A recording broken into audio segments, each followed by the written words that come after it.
Muchas gracias, buenos días. Agradezco al señor obispo canciller por esta honrosa invitación y por su intermedio a su santidad, y al señor Gustavo Vera también. Conocemos el delito de trata como un delito que atenta contra la protección integral de la libertad de las personas en cuanto a libertad física y ambulatoria, pero además lo es contra la libertad de autodeterminación. No se trata solo de reducir la libertad física o ambulatoria de la persona, sino de someter a una persona a situaciones de explotación de las que no puede librarse por sus propios medios, aunque no exista violencia física o de intimidación. Nótese que en la Argentina esta figura está tipificada en los artículos 145 y siguientes del Código Penal, y se mencionan los verbos típicos ofreciere, captare, trasladare, recibiere o acogiere personas con fines de explotación, ya sea dentro del territorio argentino como desde o hacia otros países, aunque mediante el consentimiento de la víctima. El 145 ter menciona que esta conducta típica y antijurídica se puede llevar a cabo con engaño, fraude, violencia, amenaza, cualquier otro medio de intimidación. Y quiero hacer acá hincapié en lo que se menciona como situación de vulnerabilidad.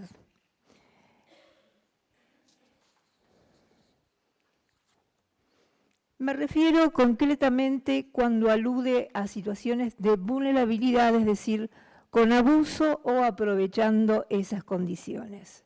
Si nos atenemos literalmente a la concepción de vulnerabilidad que nos aporta el diccionario de la Real Academia Española, consiste en la calidad de vulnerable, es decir, el que puede ser herido o recibir lesión física y moralmente. Se refiere puntualmente a seres humanos que se encuentran atravesando profundas desigualdades, que como aparecen inmodificables y que ya sea por coacción, engaño, violencia o necesidad, se encuentran de pronto en un entorno que son sometidas a las peores condiciones de vida, a la violencia, al abuso, a la explotación laboral, explotación sexual, etc. Cuando hablamos de personas en situación de vulnerabilidad, tenemos que mencionar lo que cita la regla de Brasilia, número 3, de las reglas de Brasilia sobre acceso a la justicia de las personas, que nuestra Corte Suprema de Justicia de la Nación adhirió a ellas mediante la acordada número 5/2009. Nos referimos a las personas que, por razón de su edad, género, estado físico o mental, o por circunstancias sociales, económicas, étnicas y o culturales, encuentran especiales dificultades para ejercitar con plenitud ante el sistema de justicia los derechos reconocidos por el ordenamiento jurídico. Si nos atenemos a lo que refiere la Convención Belém do Pará, incluye dentro del concepto de vulnerabilidad a la que pueda sufrir la mujer migrante, refugiada o desplazada. En igual sentido, se considera a la mujer que es objeto de violencia cuando está embarazada, discapacitada, menor de edad, anciana o está en una situación socioeconómica desfavorable o afectada por situaciones de conflictos armados o de privación de su libertad. Son los excluidos, los despojados, mujeres, niños y niñas que han sido víctimas de abuso, que han padecido en hogares abusivos. En la página web de la Oficina de la Mujer se ha efectuado un listado bastante completo y muy significativo de lo que debemos considerar situación de vulnerabilidad. Allí se expone que deben incluirse también a quienes sufren diferencias socioculturales, mujeres en zonas rurales, en conflictos armados, adultas mayores, discapacidad, mujeres indígenas, mujeres migrantes, refugiadas, desplazadas internas, con HIV y SIDA, defensoras de derechos humanos, mujeres lesbianas, bisexuales y transgéneros. Según nuestra jurisprudencia, se concluyó que la situación de vulnerabilidad hace referencia a una situación en la que la persona es más propensa a brindar su conformidad para ser explotado.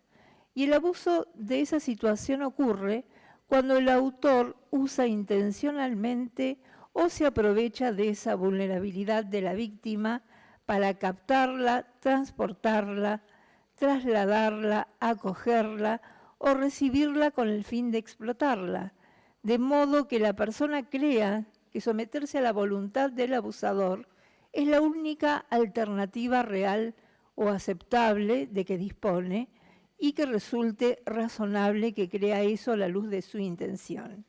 No estamos acá hablando de consentimiento, porque para hablar de consentimiento tenemos que estar hablando de un acto voluntario y libre, ¿no es cierto?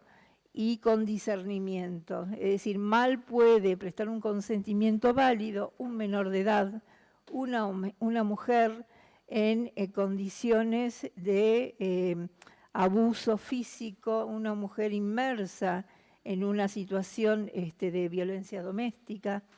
Entonces, el consentimiento nunca puede ser válido. Esto nos lleva a otro tema que no es menos importante y que tiene como víctima también a la mujer, niña y adolescente, que se traduce en la violencia de género, que importa además la trata de personas, de la que hablamos sobre ellas, conforme a la Convención de Eliminación de toda forma de discriminación contra la mujer, que integra el artículo 75, inciso 22 de la Constitución Nacional, al otorgarle jerarquía constitucional. La Convención Belén do Pará, la Ley 26.364, por medio de la cual el Estado argentino dio cumplimiento al protocolo para prevenir, reprimir y sancionar la trata de personas, el protocolo de Palermo, anexo de la Convención de las Naciones Unidas contra la delincuencia organizada transnacional y nuestra Ley de Protección Integral de Niños, Niñas y Adolescentes. Sin embargo, al día de hoy, aún no podemos afirmar que con todas estas medidas coercitivas, preventivas y tuitivas, la estadística sobre la comisión de femicidio haya sido reducida. Porque obsérvese, en el año 2014 se cometía un femicidio cada 39 horas, según surgen los datos de la Oficina de la Mujer de la Corte Suprema de Justicia de la Nación. En el mes de junio de 2016 se produjo un femicidio cada 35 horas. Y en lo que va de los meses de enero a abril del corriente año 2017, si bien no son datos oficiales, pero surge de fuentes que se encuentran en Internet. En Internet se produjo un femicidio cada 25 horas. Ahora, si nosotros estamos hablando de femicidios que se cometen en hogares, ya sea por parejas o sus exparejas, no quiero pensar de qué cifra podríamos estar hablando de femicidios que sean consecuencia de la trata de personas. La trata de personas, como delito complejo, y por ello y por toda la violación de los derechos humanos que ello conlleva, tiene que ser considerado como delito de lesa humanidad.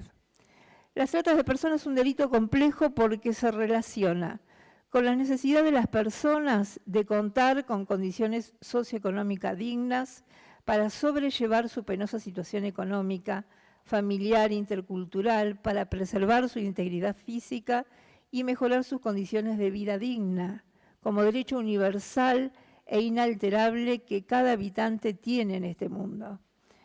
Al ser considerado, es decir, debemos considerarlo como delito de lesa humanidad y por lo tanto imprescriptible. Gracias. Gracias. Yo puedo decir con mucho agrado y muy convencida que como integrante de la Sala Segunda de la Cámara Federal de La Plata tenemos muchos casos de trata de personas y claro, uno de los recursos de los defensores es lograr la prescriptibilidad, ¿sí? Ya sea con conductas dilatorias, ya sea porque, bueno, es un delito complejo que lleva su tiempo, ¿cierto? Pero por suerte y por uniformidad de mis colegas, nunca hemos declarado la prescripción de estos delitos y al contrario, hemos sostenido que es conveniente que las causas sigan en el tribunal oral y que la investigación sea exhaustiva, porque es uno de los derechos que también debe contar la víctima.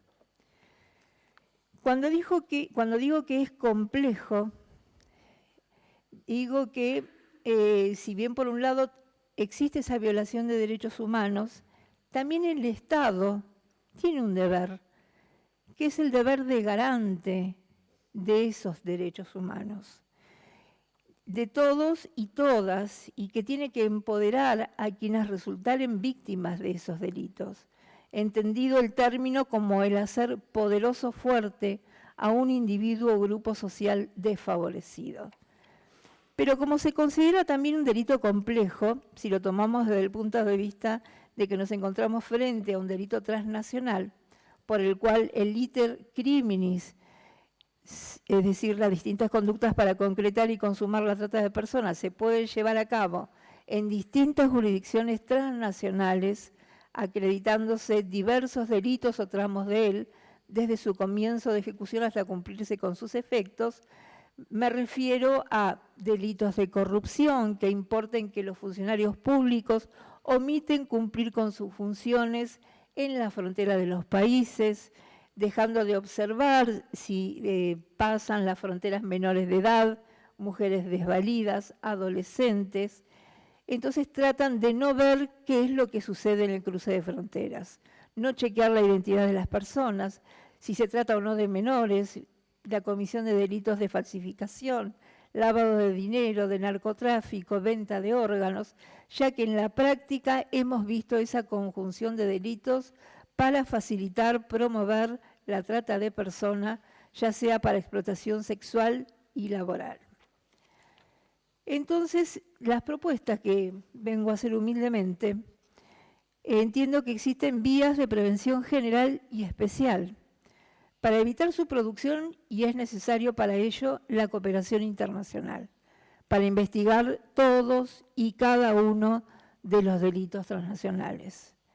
Primero debe tenerse presente que debe existir entre los estados el deber primario de cooperar con el resto de la comunidad, la celeridad, la buena fe, las facilidades en la investigación en distintos ámbitos debe regir esas comunicaciones.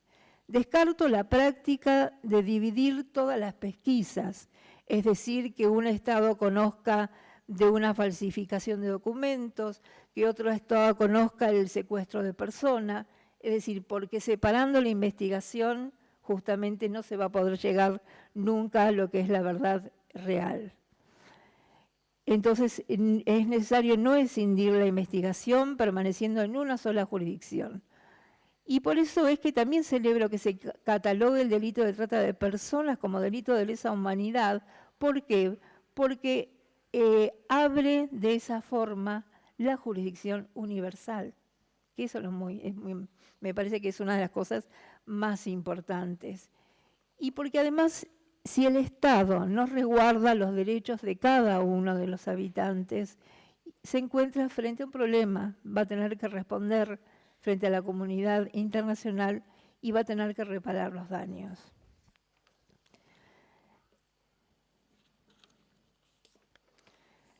Debe ser así, ya que lesiona los derechos humanos de todas las personas, los somete a formas de esclavitud modernas y lesiona también el Estado de Derecho. Si tenemos en cuenta que el Estado es garante de esa aplicación y vigencia de esos derechos humanos por los que debe velar, siendo responsable por el debido acceso a la justicia. Por eso es que la Corte Interamericana de Derechos Humanos, en la causa Campo Algodonero, sentó bases sólidas en decisiones de distinto tenor. Adelantó que el deber de investigar el tipo de sucesos de violencia involucrados tenía alcances adicionales, que debía llevar a cabo ex oficio y sin dilación, con perspectiva de género y a través de funcionarios altamente capacitados en casos similares y en atención a víctimas de discriminación y violencia por razones de género. Bueno, tengo más para decir, pero el tiempo me apremia.